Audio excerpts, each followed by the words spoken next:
पहले आज की प्रेस वार्ता का विषय जो है वो स्पष्ट है।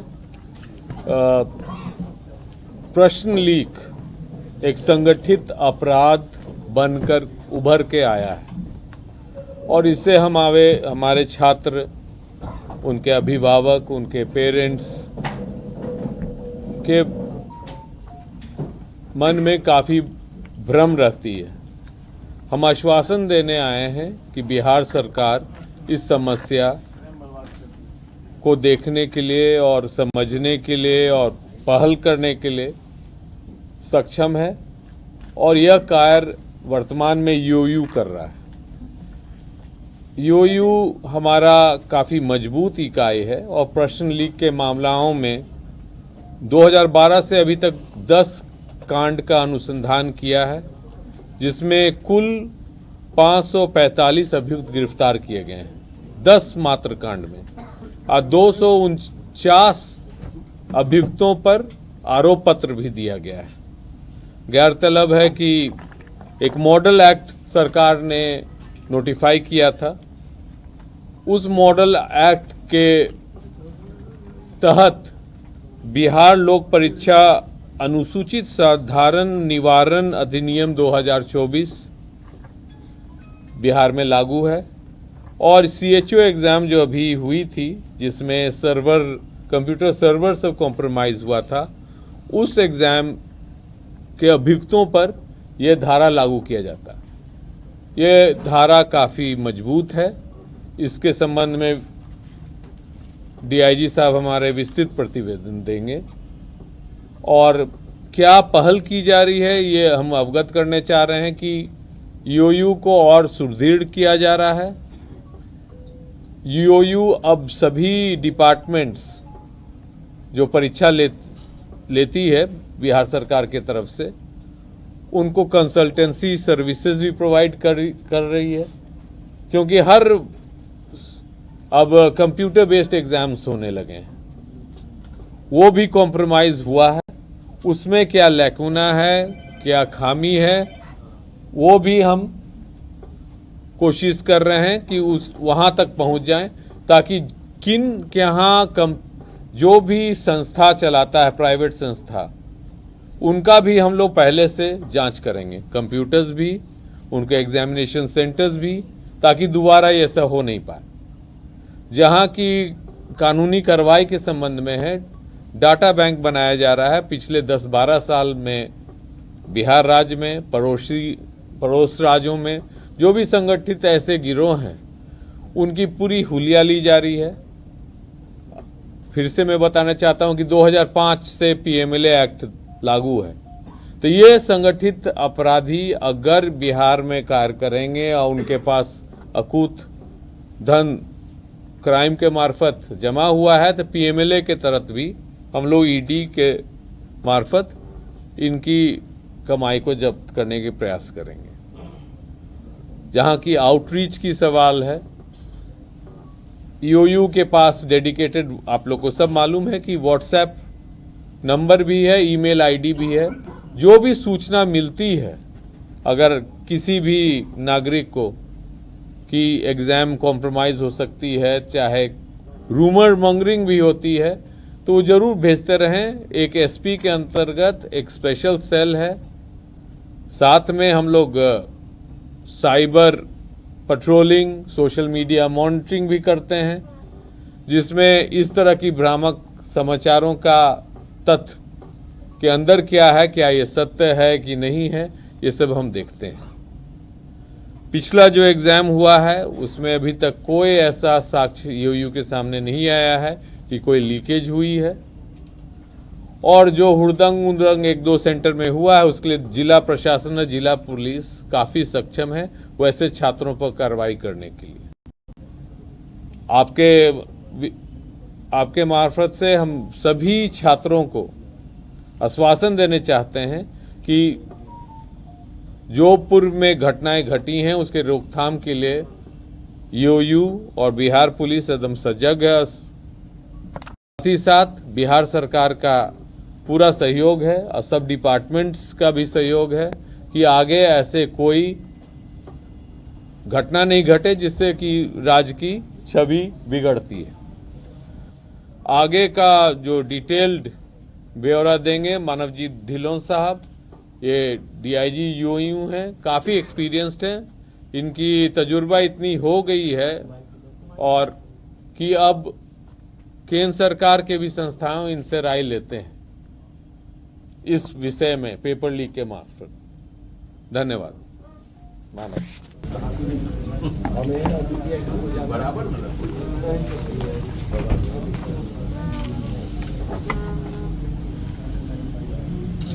शुरू करें। बहुत बहुत धन्यवाद। जैसे कि सर ने प्रारंभ में बताया है कि बिहार पुलिस पूरी तरह से प्रतिबद्ध है। ये जो संगठित गिरोहों के द्वारा बार बार परीक्षा लीक के मामले हो रहे हैं और बिहार पुलिस में आर्थिक अपराध इकाई ही बिहार पुलिस की तरफ से नोडल इकाई है जो ऐसे सभी कांडों को और मामलों को सूचना और आसूचनाओं को डील करती है। जैसे सर ने बताया कि इसी वर्ष आप सभी अवगत हैं कि वर्ष 2024 में ही बिहार सरकार के द्वारा बिहार लोक परीक्षा अनुचित साधन निवारण अधिनियम 2024 लागू किया गया है। ये एक बहुत ही अच्छा कानून है। इसमें इस प्रकार के प्रावधान किए गए हैं जो पूर्व में बिहार परीक्षा संचालन अधिनियम था उसमें नहीं थे। जैसे कि उदाहरण स्वरूप अब कोई भी परीक्षा लीक में यदि किसी संगठित गिरोह उसकी शामिल होने के तथ्य प्रकाश में आते हैं तो 10 वर्ष की सज़ा की गई है। पहले जो सज़ा थी सज़ा बहुत कम थी और 1 करोड़ से लेकर 10 करोड़ तक फाइन का प्रावधान किया गया है। इसका एक और जो अच्छा फीचर ये है कि अगर कोई भी संस्थान चाहे परीक्षा कंडक्ट करने वाली एजेंसी जिसको दिया गया है या फिर एग्जामिनेशन सेंटर्स हैं उनकी संलिप्तता प्रकाश में आती है तो उनके भी जो चल और अचल संपत्ति उसको आइडेंटिफाई करके उनकी कुर्की जब्ती की जा सकती है और इसकी वजह से जो सरकार को नुकसान होता है परीक्षा संचालन क्योंकि पैसा लगता है सरकारी राजस्व की इसमें क्षति होती है तो उसका कंपनसेशन किया जा सकता है।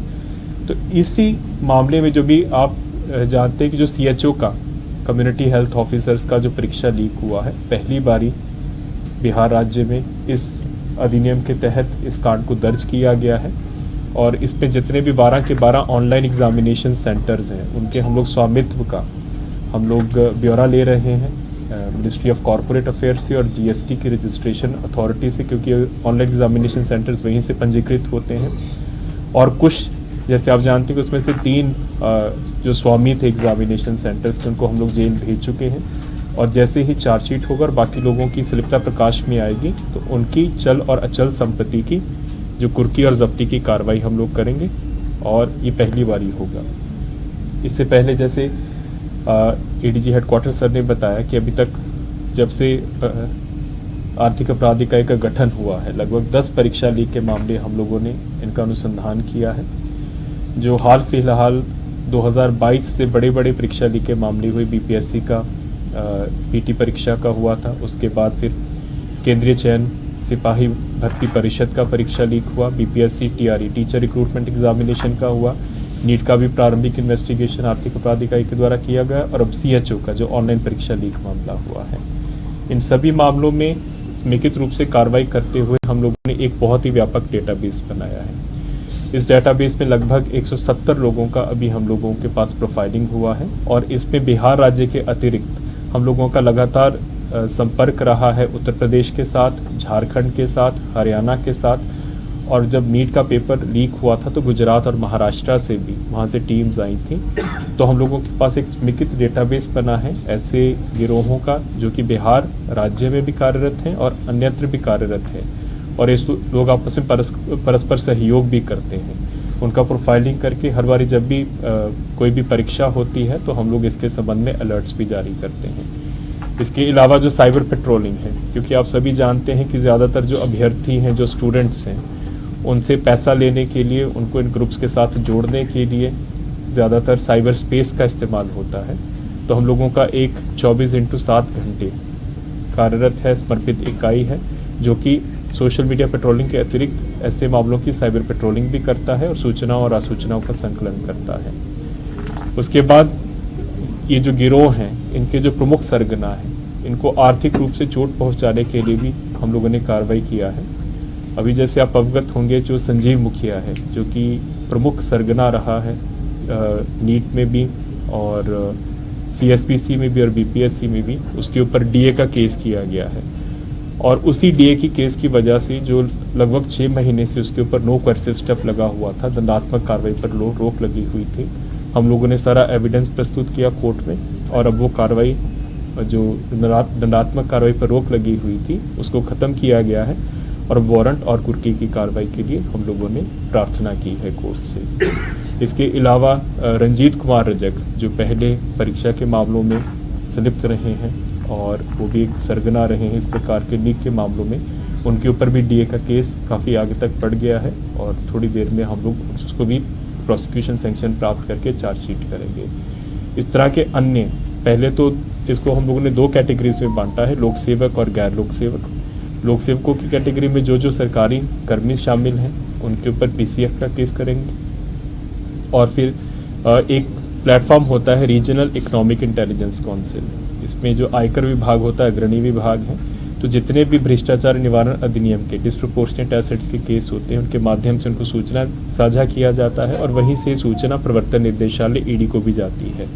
तो ये दोनों PC एक्ट के केसेस में ऑलरेडी सूचना प्रवर्तन निर्देशालय को भी दी गई है, ताकि वो भी अपने स्तर पे कार्रवाई कर सकें। जो गैर सरकारी सेवकों के मामले हैं, जिसमें जो संगठित गिरोह के बाकी सदस्य हैं, जैसे मैंने आपको बताया कि जो नया अधिनियम लागू हुआ है, उसमें उनकी चल और अचल संपत्ति को फोरफीट करने का प्रावधान है। उसको लेकर उनका इन्वेस्टिगेशन, वित्तीय अनुसंधान किया जा रहा है और उन लोगों के ऊपर भी सख्त कार्रवाई की जाएगी। इसके अलावा हम लोगों ने एक समर्पित रूप से आर्थिक अपराध इकाई में एक परीक्षा सेल का गठन किया है। जब भी कोई परीक्षा होती है तो एक समर्पित डेडिकेटेड ईमेल ID और WhatsApp नंबर हम लोग जारी करते हैं। आप लोग सभी अवगत हैं, हम लोग अपनी परामर्शिका में एडवाइजरी में उसको देते भी हैं और उसके माध्यम से काफ़ी सूचनाएं और आसूचनाओं का हम लोग संकलन करते हैं और उसके ऊपर हम लोग प्रोसेसिंग करके कार्रवाई भी करते हैं।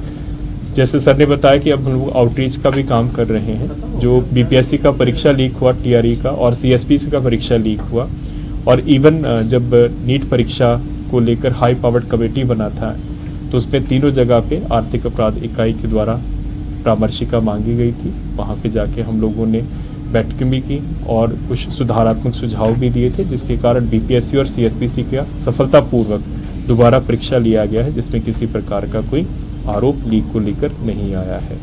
अभी जो ऑनलाइन परीक्षा लीक हुई है, इसको भी लेकर हम लोगों ने अपने अनुसंधान में पाया है कि कहाँ कहाँ पे लूप होल्स थे, कहाँ कहाँ पर खामियां थी, उसको लेकर एक हम लोग सुधारात्मक सुझाव प्रतिवेदन, एक एडवाइजरी परामर्शिका बना रहे हैं और जल्दी ही इसको सभी जो संबंधित एजेंसियां हैं जो इस प्रकार की ऑनलाइन परीक्षाएं कंप्यूटर बेस्ड टेस्ट लेती हैं, उनके साथ हम लोग उनको साझा करेंगे। धन्यवाद। सर, बिहार में कितने सर ऑनलाइन सेंटर स्थापित?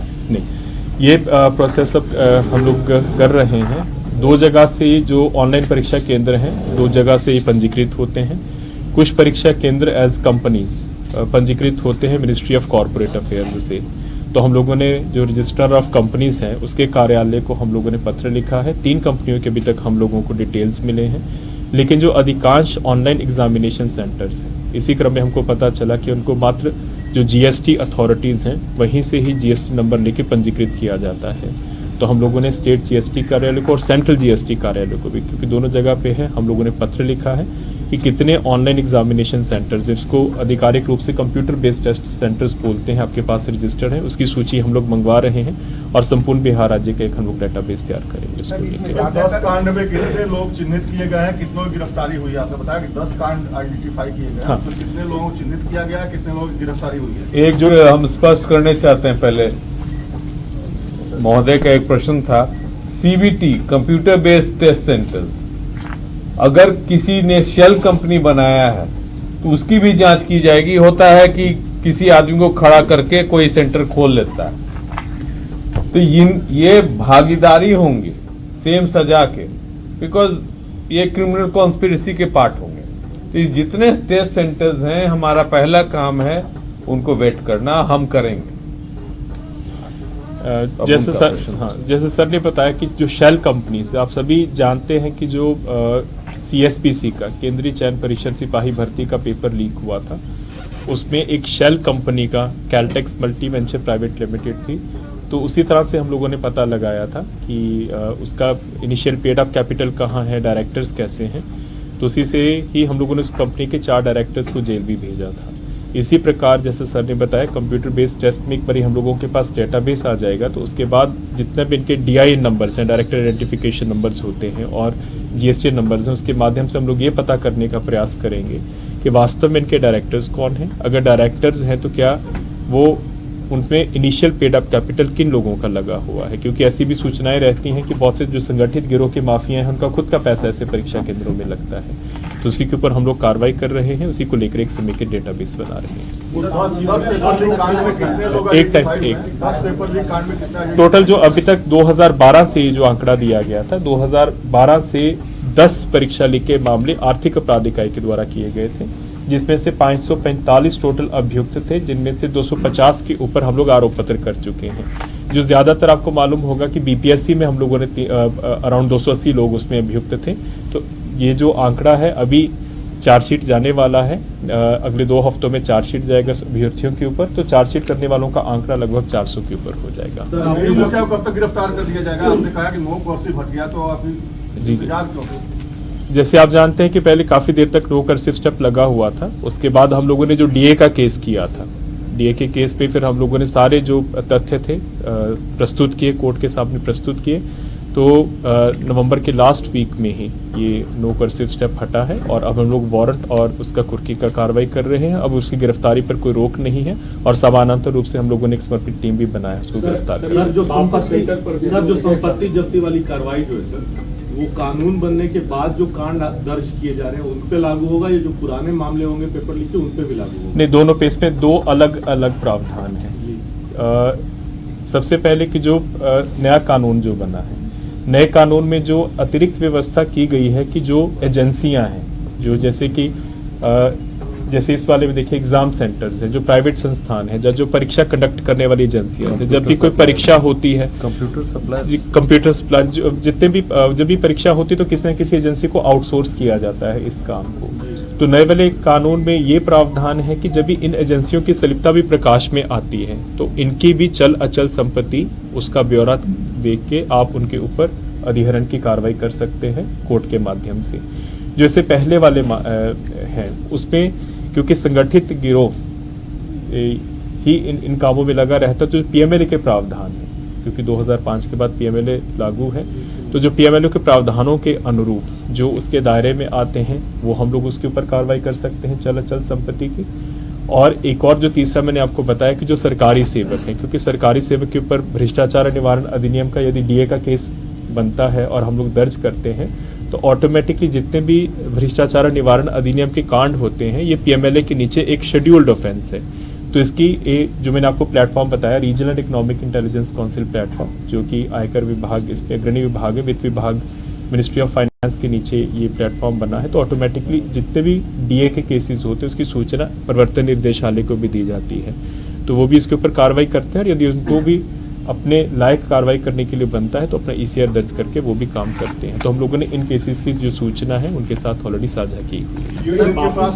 के पास साइबर से रिलेटेड भी क्राइम से जुड़े केसेस भी काफी पूरे वर्ष में कई मामले सामने आए हैं, साइबर अरेस्ट से लेकर के दूसरे भी मामले सामने। साइबर पर 2 हफ्ते 27 अगले 2 हफ्ते में साइबर, क्योंकि आज का विषय सिर्फ आर्थिक अपराध इकाई का, हम लोगों के पास आंकड़े नहीं है।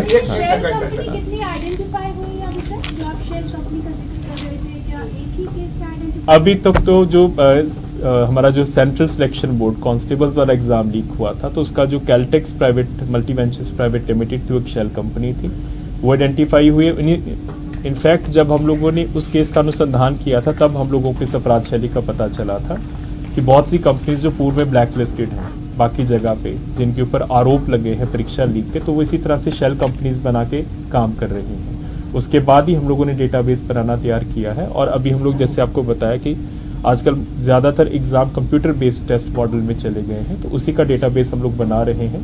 एक बार ही हम लोगों के पास पता चल जाएगा कि कितने ऑनलाइन CBT बिहार में पंजीकृत हैं, उसके बाद जो GST की अथॉरिटीज़ हैं और MCA हैं, मिनिस्ट्री ऑफ कॉर्पोरेट अफेयर्स, वहाँ से विवरणी प्राप्त करके हम लोग पता करेंगे कि उसमें कितने ऐसे डायरेक्टर्स हैं जो पहले जिनकी कंपनियां ब्लैक लिस्टेड हुई हैं, और उसी के आधार पर जो उनका फाइनेंशियल ट्रेल देख के हम लोग उनको शेल कंपनीज के रूप में आइडेंटिफाई करेंगे। सीएचओ मामले में जांच कहाँ तक पहुंची है? लीक से संबंधित प्रश्न है। हाँ, कि आपने दो तथ्य कहा, एक तो आपने रिसेंट जो एग्जाम हुआ बीपीएससी से उसमें क्लीन चिट दे दिया कि कोई गड़बड़ी नहीं है अभी तक। हाँ, कोई अभी ऐसा तक प्रकाश परीक्षा नहीं लीक है। का संबंधित कोई वो नहीं। और दूसरा सर आपने कहा कि वो तो अलग हुलिंगरिज्म बोलिएगा, वो तो जिला प्रशासन उसका। नए कानून के तहत जो है आप कार्रवाई करेंगे पुराने और नए दोनों मामलों में। हाँ हाँ, जो जी जी, पुराने मामलों में मतलब एक्ट में ये प्रावधान है कि पुराने मामलों को भी आप ले सकते हैं। जैसे मैंने आपको बताया है कि जो पीएमएलए एक्ट के नीचे, क्योंकि ये संगठित गिरोह है। हाँ हाँ, नहीं इस वाले एक्ट में नहीं, इस वाले सर बीएनएसएस एक्ट जो है, बीएनएसएस एक्ट है जो पुराने मामले पे भी लगेगा, क्योंकि ये प्रोसीड्योर्स हैं, ठीक है। पहले जो दंड प्रक्रिया संहिता थी और भारतीय नागरिक सुरक्षा संहिता, सो बीएनएसएस में कल आपको डीजीपी साहब ने जब ब्रीफ किया था तो उन्होंने कहा था, सो पहले हम 102 सीआरपीसी में प्रावधान रखते थे सीजर्स के लिए, अभी उसी को 106 बीएनएसएस में प्रावधान रखा गया है सीजर का, और एक नया प्रावधान भी है बीएनएसएस में 107 जिसमें अटैचमेंट और फीचर का भी प्रावधान है। सो बीएनएसएस के तहत हम पुराने मामले को भी ले सकते हैं और नए मामले को। सर विधायक पर खरीद फरोख्त में कहाँ तक जांच पहुंची है? वो तो आज का विषय नहीं है सर आज का विषय स्पेसिफिक था। सर जुड़ा हुआ है क्या? जी। एनओसी सर जरूरी होगा ईओ से लेना सेंटर को देने के लिए? ये एक बाध्यता होगी सेंटर को आइडेंटिफाई या उसे सही तरह से उसे मापदंड पे ये खड़ा है या नहीं, क्योंकि एग्जाम जिस तरह से हो रहे गड़बड़ी जो सामने आ रही है सर, क्या एक मानते हैं सर ये जरूरत है बाकी को भी ये एनओसी लेने के लिए आप बोल रहे हैं सर? इनका इस पर अभी तक क्योंकि बहुत से डिपार्टमेंट इन्वॉल्व हैं, हम लोग वेटिंग जरूर करेंगे। एनओसी की निर्णय सरकार के ऊपर है, परंतु एक चीज और बताना चाहेंगे कि बिहार पुलिस इतना सक्षम जरूर है, जब अंडरग्राउंड नक्सल नेताओं पर पीएमएलए की कार्रवाई हुई थी, उसी प्रकार यहां भी पीछा किया जाएगा। हम लोग बनाएंगे फैमिली ट्री, दादा को क्या संपत्ति था, पिताजी को क्या संपत्ति था, सब परिवार के सदस्य को क्या संपत्ति है, कौन किस तरह का जीवन शैली व्यतीत कर रहा है, कौन आईफोन यूज कर रहा है जबकि उसके स्रोत ही नहीं है, कौन मोटरसाइकिल 3 लाख का चढ़ रहा है, 5 लाख का उसको है ही नहीं। पीएमएलए के तहत जैसे संजीव मुखिया के नाम आई, ये टारगेट है हमारे, इनका जितना जन संपत्ति है वो तो खंगालेंगे ही, उसके अलावे इनके अगर हितनाता लोग भी उसका इस्तेमाल कर रहे हैं तो उन पर भी चार्जशीट किया जाएगा। पीएमएलए के तहत 5 साल की सजा ऐसे सभी सहयोगी और संबंधी का भी है जो उस अवैध तरीके से धन का प्रयोग करते हैं जो proceed of crime. Sir with in Bihar में क्या कुछ हॉट स्पॉट्स आइडेंटिफाई हुए हैं? जैसे हम साइबर फ्रॉड में आइडेंटिफाई कर रहे हैं, वैसे विद इन बिहार भी कुछ पेपर लीक मामले में कुछ हॉट स्पॉट आइडेंटिफाई हुए हैं? देखिए हॉटस्पॉट नालंदा से बहुत खबरें आती हैं सर। जी अभी रहा है, उसमें जो अधिकांश अभियुक्त जो शामिल रहे हैं वो कुछ जिलों से शामिल रहे हैं। जैसे आपने बताया कि नालंदा से काफ़ी उसमें अभियुक्त रहे हैं, तो हम लोग जो प्रोफाइलिंग कर रहे हैं, जैसे मैं आपको बताया कि उनके जो डॉजियर्स हम लोग बना रहे हैं और प्रोफाइल्स बना रहे हैं, वो इसी के आधार पर बना रहे हैं कि हम लोग पता कर सके, जैसे सर ने बताया कि उनके सहयोगी कौन हैं, उनके साथ उनके फैसिलिटेटर्स कौन हैं, उनका फैमिली ट्री क्या है। तो इसी तरह से हॉटस्पॉट्स ऐसे आइडेंटिफाइड नहीं किए हैं, लेकिन जो उनकी प्रोफाइल है, प्रोफाइलिंग वो सारी विवरणी रहती है कि किस किस जिला से है, कहाँ कहाँ पे उनका एरिया ऑफ ऑपरेशन है, वो डेटाबेस हम लोगों के पास है। कोचिंग से ज्यादा कौन सा जिला क्या उसमें कोचिंग संस्थान भी है सर क्या Yes. हाँ बिल्कुल, कोचिंग संस्थान भी हैं। हम लोगों ने आपके साथ पहले भी साझा किया था कि बीपीएससी में हम लोगों ने कुछ कोचिंग संस्थान हमारे रेडार पर हैं, जिनके ऊपर हम लोगों ने काफ़ी हद तक साक्ष्य संकलन कर लिया है, और हम लोग अब वारंट्स की भी उसमें कार्रवाई करेंगे। 2-3 कोचिंग संस्थान है जो कि हमारे रेडार पर हैं। उनके नाम से बता नहीं, अभी हम लोग साझा नहीं करेंगे, उस संस्थान की हित में साझा नहीं करेंगे। इस तरह के नाम का परीक्षा माफिया है सर, जो दानापुर के केस में अटकॉन चल रहा है। उसने जाके उड़ीसा का सीजीएल का परीक्षा लीक कराया, लीक कराने के बाद उसको बेल हुआ, बेल उसके बेल ऑर्डर में ये लिखा हुआ है कि वो 15 दिन के अंदर वो हर 15 दिन पे जाके स्थानीय थाने समस्तीपुर या कल्याणपुर कोई थाना वहाँ पे वहाँ उसको जाना है। लेकिन आप ये सब तक गिरफ्तार नहीं हुआ है। दूसरा अतुल वर्ष जो परीक्षा बहुत बड़ा माफिया है, इसकी अब तक गिरफ्तारी नहीं हुई। जो आप सवाल पूछ रहे हैं मैं से अवगत हूँ, क्योंकि ये पहली बारी जो हम लोगों ने कंप्यूटर बेस्ड टेस्ट का पहला जो बिहार में केस हुआ था, ये दानापुर में हुआ था। जब मार्च 2022 में जब एसएसबी पटना था, उसमें हम लोगों ने 5 ऑनलाइन एग्जामिनेशन सेंटर्स को सील करवाया था, मुजफ्फरपुर, गया और पटना से। तो उसी में जो आप नाम बता रहे हैं, विजेंद्र गुप्ता, अतुल वत्स, सब उसमें अभियुक्त थे। तो विजेंद्र गुप्ता उसके बाद जो उड़ीसा में पेपर लीक हुआ था, तो उसमें जेल में गए हैं, शायद बालासुर या संबलपुर जेल में थे, और उनका जो पैतृक गांव विद्यापति नगर में है, समस्तीपुर में है। तो बेल कंडीशंस के, क्योंकि ये केस उड़ीसा क्या है, बेल कंडीशंस क्या है उसके मैं अवगत नहीं हूँ, लेकिन उसमें जो भी हम लोगों को दायित्व दिया जाएगा बिहार पुलिस को, तो हम लोग निश्चित रूप से उसको देखेंगे। नहीं, उनका डाटाबेस बनाया जा रहा है। डेटाबेस में वो हमारे पास है ही, क्योंकि हमारे पास दानापुर में केस हुआ था। तो पहला सीबीटी का जो पूरे बिहार में जो केस हुआ था दानापुर में ही हुआ था। लोक सेवकों की संख्या है जिस पर सर ये पेपर लीक में नाम आया है, या फिर उन पर आगे कार्रवाई किया जा सकता है? 2 का तो मैंने आपको बताया, संजीव मुखिया लोक सेवक हैं, रंजीत कुमार रजक, जिनके ऊपर हम लोग कार्रवाई कर चुके हैं। इसके अतिरिक्त आपको याद होगा कि विशाल चौरसिया, जिसको हम लोगों ने बीपीएससी वाले गैंग, वो भी लोक सेवक है। देन सिकंदर यादविंदु आपको याद होगा, नीट परीक्षा में, ये सभी लोक सेवक हैं। तो इस तरह के जो लोक सेवक हैं उनका एक अलग से डेटाबेस हम लोग तैयार कर चुके हैं, और उनकी भी चल अचल संपत्ति का हम लोग ब्यौरा तैयार कर रहे हैं। और जैसे ही हम लोग को साक्ष्य मिलेगा डिस्प्रोपोर्शनेट एसेट्स का, तो आगे की कार्रवाई की। सर इसमें एक कटिहार में सर एग्जाम हुआ था कुछ दिन पहले, जी। का वो भी वहाँ लीक हुआ था। उसमें एक राजनीतिक पार्टी से जुड़े नेता का नाम आया था जो पूरे कंस्पिरेसी में शामिल था। तो क्या वो उसकी अब तक कोई गिरफ्तारी हुई नहीं? क्या कटिहार के केस में मुझे इतनी जानकारी कि शायद वो लीक का मामला नहीं था, उसमें काफी स्कॉलर्स का मामला था, इम्पर्सोनेशन का मामला था। 37 से 38 लोग उसमें जेल गए हैं। लेकिन क्योंकि उस केस का अनुसंधान हम लोग नहीं कर रहे हैं, और जो भी डिटेल्स होगा वो हमारे साथ साझा होता ही है, तो हमारे से जो अपेक्षा होगी आर्थिक अपराध इकाई, हम लोग आगे कार्रवाई करेंगे। पूरे बिहार राज्य में 3 कोचिंग सेंटर्स हमारे रडार पर हैं। चेहरे बड़े हैं सर या कोचिंग सेंटर्स हैं, कोचिंग सेंटर्स। प्रश्न पत्र लीक से सर एक कहना चाहिए, क्या ये अपेक्षा करेगी जो एग्जामिनेशन कंडक्ट करने वाली एजेंसियां हैं कि वो पहले से अलर्ट करें? जैसे राष्ट्र स्वास्थ्य समिति ने आपको पहले अलर्ट कर दिया, तो उसके माध्यम से वो पकड़ में आ गए। अगर ये पहले अलर्ट नहीं किए रहते तो संभवतः हम लोगों ने जो ये वाला सीएचओ का केस हुआ था, इसमें हम लोगों को सूचना स्वयं ही आ गई थी, और हम लोगों को, जैसे अभी आपने देखा भी होगा कि कोई भी एग्जाम हो रहा है, हम लोगों ने एक नई प्रथा शुरू की है जिसमें एक एडवाइजरी हम लोग परामर्शिका जारी करते हैं, जिसका हम लोग एक विज्ञप्ति भी देते हैं प्रेस के माध्यम से, ताकि जो अभ्यर्थी हैं, अभिभावक, उनको पता चल जाए कि उनके पास कोई भी इस तरह की सूचना है। क्योंकि इसका एक बहुत बड़ा आयाम ये है, क्योंकि अब लोगों को मालूम है कि इस तरह की परीक्षा से पहले बहुत से ऐसे गिरोह भी एक्टिवेट हो जाते हैं जो कि सिंपल फर्जीवाड़ा करते हैं, धोखाधड़ी के नाम पे स्टूडेंट्स को कांटेक्ट करना शुरू कर देते हैं कि हमारे पास एग्जाम आ गया है, आप हम लोगों को पैसा देना शुरू कीजिए। तो उसमें भी उन बहुत से ऐसे अभ्यर्थी हैं, उनके अभिभावक हैं जो इस ठगी का शिकार हो रहे हैं।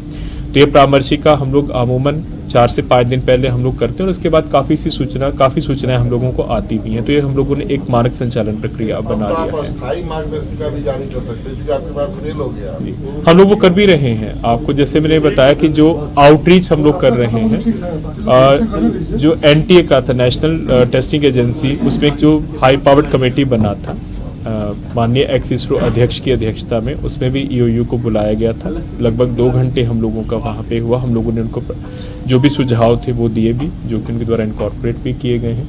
इसी तरह से जो सीएसपीसी का दोबारा एग्जाम रिकंडक्ट हुआ, और बीपीएससी टीचर्स का एग्जाम रिकंडक्ट हुआ, तो परीक्षा नियंत्रक थे, उनको हम लोगों ने जो भी पिछले एग्जाम्स में लूप होल्स रहे, या फिर जहाँ पे भी संगठित गिरोह ने जिन लूप होल्स का फायदा उठाया, उसका पूरा परामर्शिका हम लोगों ने दिया था, और हम लोगों का डीब्रीफिंग सेशन भी हुआ था। तो इस तरह का कोई भी एग्जाम होता है तो निश्चित रूप से जो परीक्षा कंडक्ट करने वाली एजेंसीज हैं उनको हम लोग सुझाव देते हैं और परामर्शिका भी देते हैं। सर, जो भी परीक्षा माफिया है जो आपके लिस्ट में है, उन्होंने ज्यादातर ऑनलाइन सेंटर खोल दिया है। ये मैंने आपको बताया भी था, जो हमको सूचना भी। अब ईओयू को मजबूत करने के लिए क्या किया जा रहा है, एडीजी ईओयू बताएंगे। जैसा सर ने कहा, एक आपने देखा होगा भारतीय न्याय संहिता में पहली बार ऑर्गेनाइज्ड क्राइम को डिफाइन किया गया है, संस्थागत अपराधों को डिफाइन किया गया है, परीक्षा से जुड़े हुए अपराध भी संस्थागत अपराधों में माने गए हैं। तो जैसा आप अभी कह रहे थे कि बहुत सारे लोग जो इस अपराध में थे और उन्होंने एक माध्यम बना लिया है, एक कवर का इस्तेमाल किया है, उन सबको जो केसेस अभी अनुसंधान में आ रहे हैं, इसमें अगर ये साक्ष्य प्राप्त हो जाते हमको, तो आगे आने वाले सभी केसेस के लिए वो एक संस्थागत अपराध, जैसे पहले हम गैंग पंजी खोलते थे, उस तरह परीक्षा के लिए हम एक संस्थागत अपराध का एक गैंग पंजी खोलेंगे और केवल उसका सदस्य होना ही काफी है सजा होने के लिए। हम ये प्रूफ कर पाए बैक एंड से फोर एंड तक कि इन केसेस में इनका कहीं ना कहीं, चाहे पेपर के कन्वेंस के दौरान, पेपर की छपाई के दौरान, चाहे उसको फिनांस करने के दौरान, चाहे कंपनी फॉर्म करने के दौरान, किसी भी स्ट्रक्चर में वो कहीं भी शामिल हो उस कड़ी में, तो संस्थागत अपराध के पार्ट माने जाएंगे। जैसा सर ने बताया कि नोडल एजेंसी है ईओयू परीक्षा के लिए। हम लोग चूंकि ईओयू और साइबर दोनों ही एक साथ अभी कार्य कर रही एजेंसी, तो मानो जो अभी बता रहे थे कि बहुत सारे ऐसे भी लोग हैं जिनके पास क्वेश्चन लीक नहीं होता है, लेकिन वह लोगों को ठगने के लिए विभिन्न तरह से फोन या सोशल मीडिया या टेलीग्राम या किसी अन्य बंद चैनल पे अपना प्रयास करते हैं। सो उसके लिए हम अलग केस दर्ज करते हैं और साइबर का अपराध भी दर्ज करते हैं। वह भी एक संगठित अपराध है, वो एक अलग तरह का अपराध है, लेकिन जिसके पास परीक्षा को लेकर सही में प्रश्न पत्र कहीं से वो हासिल कर लिया है, चाहे वो सेंटर से हासिल किया हो, चाहे छपाई के सेंटर से हो, या इन बिटवीन किसी भी सिस्टम से हासिल कर लिया है, तो इसे हम संस्थागत अपराध की श्रेणी में मान रहे हैं। और इसके लिए हम लोगों ने साइबर पेट्रोलिंग और जहां पर पिछले हमारे जो अनुभव रहे हैं, कई जगह ऐसे रुकने के स्थान पर जहां बच्चों को बड़ी संख्या में एक जगह रोक कर रखा जाता है, वहां पर इवन अंतर्राज्यीय मामलों में भी हमारी परीक्षा होती है, तो हम पास के राज्यों से भी सहयोग की अपेक्षा रखते हैं और मांगते हैं, ताकि कई बार लोग रात्रि में किसी होटल्स में रुककर और उनको परीक्षा में क्वेश्चंस रटाए जाते हैं। तो इन सब पर हम निगरानी रखते हैं। जिला पुलिस और बाकी जो एजेंसियां हैं उनके साथ भी है। फिनेंशियल ट्रेल के लिए इन्होंने स्पष्ट रूप से आपको बताया है, जिसमें हम इनकम टैक्स से भी मदद लेते हैं फिनेंशियल ट्रेल्स का। सो इससे जो संपत्ति बनाई जा रही है उसकी जब्ती हो पाएगी। और जो ये कानून 2024 में लागू हुआ है, जिसमें 10 साल और 1 करोड़ के सजा के प्रावधान है, ये काफ़ी डेटरेंट होगा। और मैं समझता हूँ कि इस पर सभी के द्वारा संगठित रूप से कार्य करने से इसमें कमी आएगी, क्योंकि इसको केवल एक ही राज्य नहीं, अधिकांश राज्य इससे प्रभावित हो रहे हैं। और इसमें हम लगातार स्मैक के माध्यम से, अन्य माध्यमों से भी हम लगातार दूसरे राज्यों से संपर्क में रहते हैं। Thank you.